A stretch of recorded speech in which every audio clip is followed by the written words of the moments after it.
രാജിവെച്ചോ? ആര്? ഞാൻ അറിഞ്ഞില്ല. ആഹാ, അവര് നേരത്തെ കമ്മിറ്റിയിൽ ഉണ്ടായിരുന്നതാണ്. എന്താണെന്ന് എനിക്ക് അതിനെക്കുറിച്ച് എനിക്കറിയില്ല. പുതിയ ഭരണസമിതി ഉണ്ടായിരുന്ന ഭരണസമിതിയെ മാറ്റിയതല്ലല്ലോ, അവര് രാജിവെച്ചതാണ്.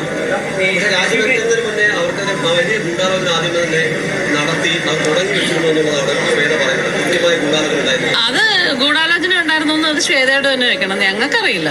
അങ്ങനെ ഒരു ഗൂഢാലോചനയൊന്നും അവിടെ നടന്നിട്ടില്ല. അത് ശ്വേതയോട് തന്നെ ചോദിക്കണം എന്തടിസ്ഥാനത്തിലാണ് അത് പറഞ്ഞത്.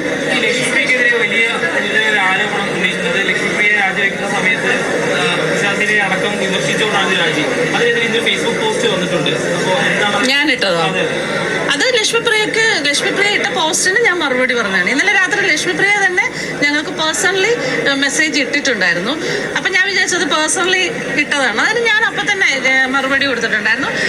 ഇത്തരം വിവരമില്ലായ്മയ്ക്ക് മറുപടി പറയാൻ എനിക്ക് താല്പര്യമില്ല എന്ന് പറഞ്ഞ് ഞാൻ മറുപടി ഇട്ടിട്ടുണ്ടായിരുന്നു.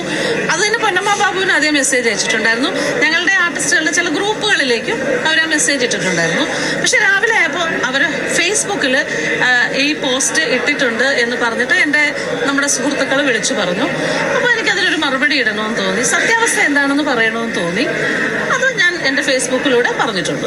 അമ്മയിലെ രാജിയൊക്കെ നടന്നെങ്കിലും ആ രാജിക്കപ്പുറത്തേക്ക് ഒരുപാട് ചെളിവാരി എറിയലുകൾ പരസ്പരം നടന്നുകൊണ്ടേയിരിക്കുകയാണ്.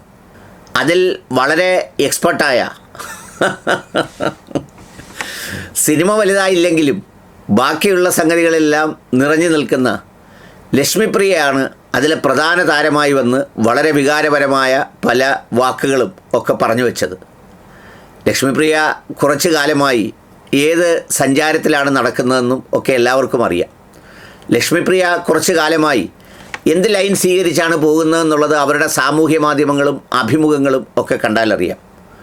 ഇപ്പോൾ അമ്മയിലെ ഈ രാജിയും അതിനെ തുടർന്നുള്ള സംഭവവികാസങ്ങളും ഒക്കെ പരിശോധിക്കുമ്പോൾ വളരെ കൃത്യമായി ലളിതമായി മനസ്സിലാക്കേണ്ട സാമൂഹ്യ പ്രസക്തമായ ഒരു വിഷയം, ഈ അമ്മ എന്ന കൂട്ടായ്മയെ അല്ലെ കലാകാരന്മാരുടെ ഒരു കൂട്ടത്തെ ഒരു പ്രത്യേക ആലയിൽ കൊണ്ട് കിട്ടുന്നതിന് വേണ്ടി നടത്തിയ ശ്രമങ്ങളുടെ ചെറുത്തുനിൽപ്പാണ് ആ നടത്തിയവരെ രാജിയിലേക്ക് നയിച്ചത്. എന്നുവെച്ചാൽ ഇതിനെ ഇന്നത്തെ കാലത്ത് ഈ എല്ലാം സംഘപരിവാറിൻ്റെ ഒരു തണലിലായിരിക്കണം നിലനിൽക്കേണ്ടത് എന്ന ചിന്താഗതി അമ്മയിലും പരീക്ഷിച്ചപ്പോഴാണ് കാര്യങ്ങൾ കൈവിട്ടു പോയതും അതിനപ്പുറത്തേക്ക് കാര്യങ്ങൾ സഞ്ചരിച്ചതുമല്ല. അങ്ങനെ ഈ വിഷയം വേറൊരു തലം സ്വീകരിക്കുകയായിരുന്നു.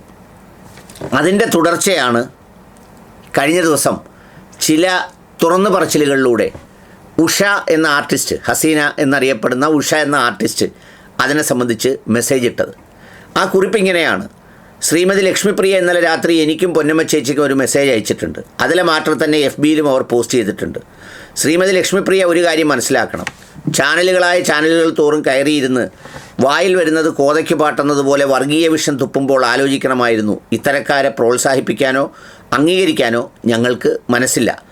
അമ്മ സംഘടനയിൽ വർഗീയത കൊണ്ടുവരാനുള്ള വലിയ മോഹം ഞങ്ങൾ പൊളിച്ചടുക്കിയതിൻ്റെ, ആ മോഹം പൊലിഞ്ഞു പോയതിൻ്റെ രോദനമായിട്ടേ ഞങ്ങളിതിനെ കണക്കാക്കുന്നുള്ളൂ. അതാണ് അതിൻ്റെ ഒരു ക്രക്സ്. അതായത് ഇതിനകത്ത് പ്രത്യേകിച്ച് ജാതിമത താല്പര്യങ്ങളൊന്നും വരേണ്ടതില്ല.